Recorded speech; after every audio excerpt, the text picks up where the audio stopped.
We fight a lot, my wife and I. If we get in a fight, she'll give me the silent treatment.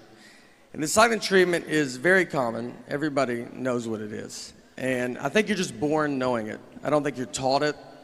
You know, it's just like something that's inside of you. Here's what made me realize that. I was rewatching the movie Sixth Sense. And look, I'm not trying to do a 6-inch joke. This is a 20-year-old movie. I mean, look how old he is now, Haley Joel Osment. It's that many years ago. That's the baby. It's 20 years old. I also have to spoil it for you, but again, it's 20 years old. So if you haven't seen it by now, then I don't know what to tell you. But think about when you saw this movie for the first time. None of us knew he was dead too, by the way, just so you know. And if you haven't seen it, like, that's a pretty big part of it. But for those that have, think about when you saw this movie for the first time, none of us knew he was dead. That was the biggest surprise we've ever seen in a movie. We just thought his wife wasn't talking to him for like a year. That made more sense to us than him possibly being dead.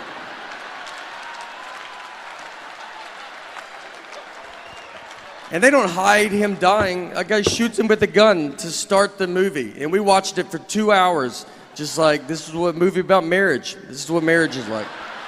Even if you get shot, it's your fault.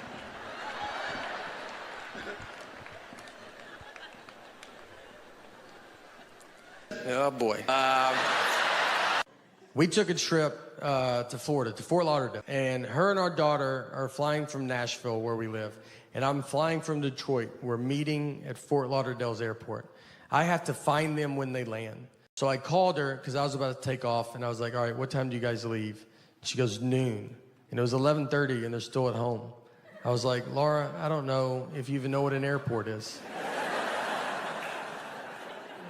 But if that plane was in our driveway, I don't think you could make it.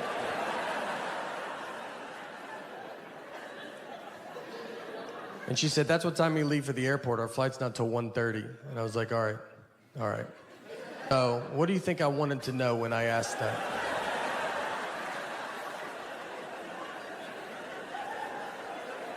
Is that what you thought the best time you could give me was a time that means nothing to nobody? What time did you go to bed last night? Just tell me that. I'll just look up all the planes that land in Florida, and I'll guess which one I think you're on. She said, I'm sorry I don't talk the way you want me to talk. I'm like, I want you to talk like a regular person, all right? Like you've been around people before, you know? We didn't talk in Florida, I'll tell you that.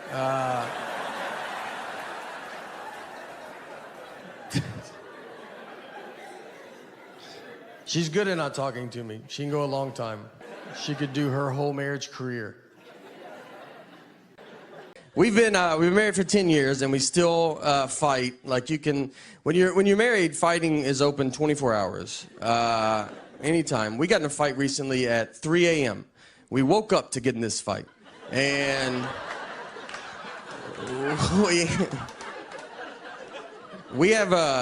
we live in Nashville, and we have a dog that freaks out when it thunders. So it was like thundering. So we have sedatives to give her, because there's only so many times you can tell a dog it's just thunder before you're like, just take this. Hope this works. I'm not going to hold you through it, you know. So I wake up, and I had asked my wife. I was like, hey, where are the sedatives at? And she was like, they're at the top of the cabinet. So I go get them. When I get them, I looked at the bottle, and the bottle said they were expired. So I had to like wake her back up. And I was like, hey, these say they're expired. And she was like annoyed. She was like, they're not expired. Those are new pills in an old pill bottle. And I was like, all right, you know, I should have thought of that. That's my fault. I mean, people come to our house all the time and they get milk and they're like, is this milk expired? And I have to go, that's new milk in an old milk jug. Are you the stupidest person I've ever met in my life? How could you not figure that out? That's basically what I told her. It wasn't as fun as that, you know, but that was the gist. And instead of just saying, you're right, that's a logical statement, she dives all in and tells me it doesn't matter because dog medicine can't even expire. Which she's never even heard a rumor about that. She doesn't know that. We don't know any dog medicine people. I know who she knows. And we don't know one dog medicine maker That's like texting her, like, let me tell you a little secret about dog medicine. We've invented medicine that can't expire.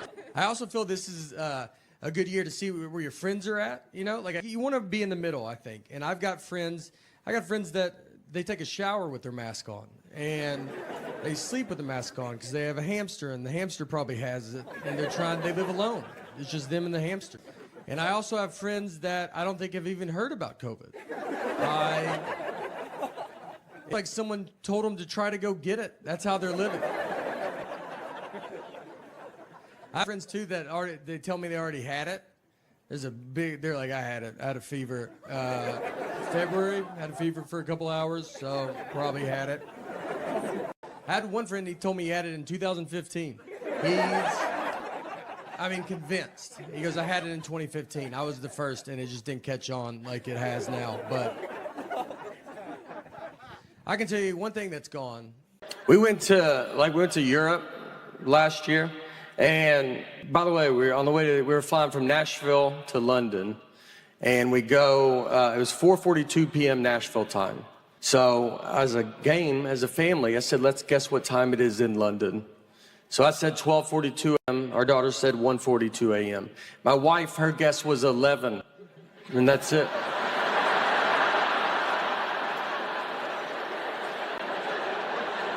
Yeah, she didn't say the 42. And I was like, just say the 42. And she goes, you know what I mean. I go, I know, but just show her daughter you know what a normal person would say. That started a pretty big fight.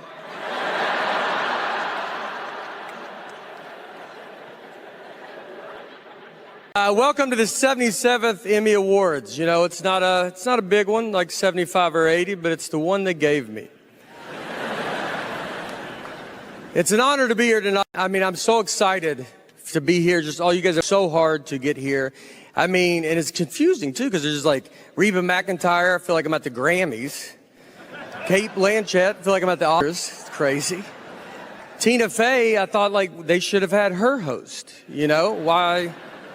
We're wondering, like, why am I hosting? I don't know what that was, but all right, it counts as a laugh. It's I've been asked. I have not had, for my career, I'm a stand-up comedian, I've not had a ton of success in Hollywood, but let me tell you, boy, is it going good everywhere else. You might know, if you haven't heard, so we got an idea. As a host, they asked me, when you give your thank you speeches, they just said you got to keep them on time. So they wanted me to come up with a way to do that. So what I came up with is this way, is everybody gets 45 seconds. And honestly, give your speech. I know how hard you guys have all worked to get here. I'm not trying to take anything away. 45 seconds, that's what you got. And if you want to do more than that, do it on social media later. That's more people are going to see it there anyway. So to start, though, I am going to donate $100,000 to the Girls Club of America. So, yeah. All right. Remember that. Remember how fun that was, because this part is hard to say. If you stay at 45 seconds, it stays at $100,000. That's all right. I know.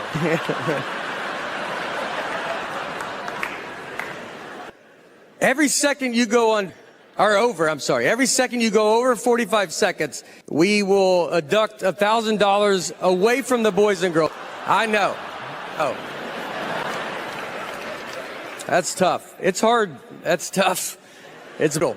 What are you gonna do though? You know, can't change it. This is a game I made up, and these are the rules. So, something. Look, if you go under, we will put $1,000 a second back on for the Boys and Girls Club of America.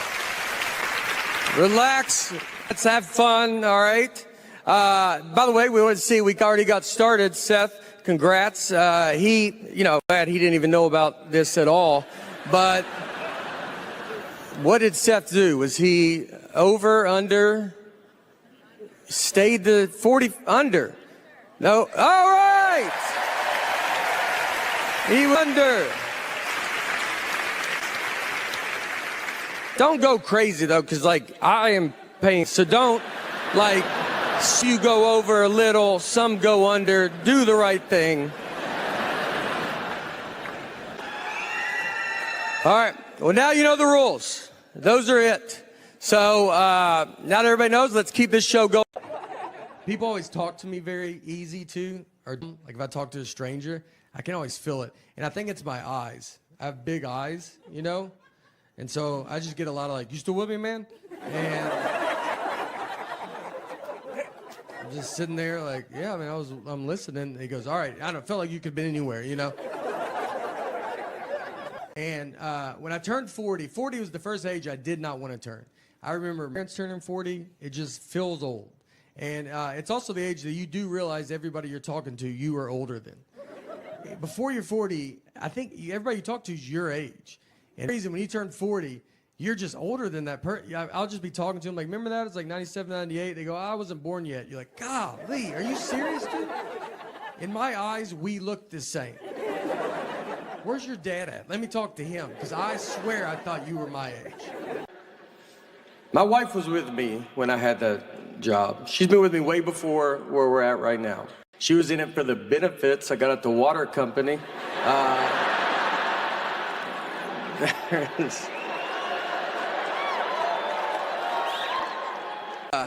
I am married as well. It's fine, you know, you just do it.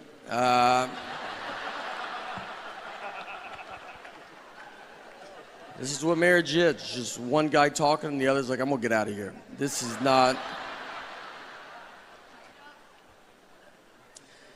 My wife, one time we were out on the lake with some of our friends and we were floating around in the water and there was a guy in a boat right next to us and my wife was like, oh, that's my ex-boyfriend in that boat. I didn't know who he was. She didn't have to say anything at all.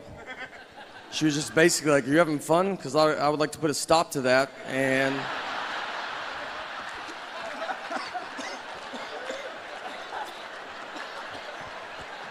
make you stare at this guy.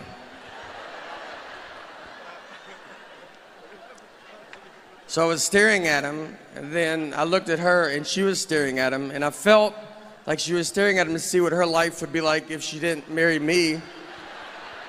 So I started staring at him to see what my life would be like if I didn't marry her. I mean, we were putting so much pressure on this guy, and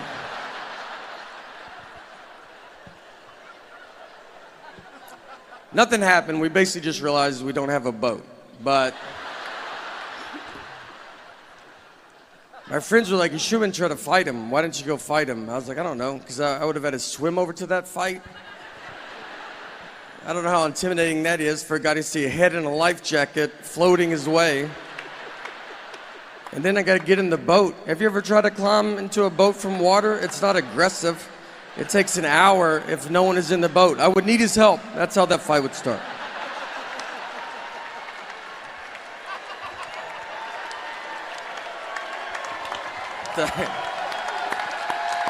Oh, thank you. Is this, all right.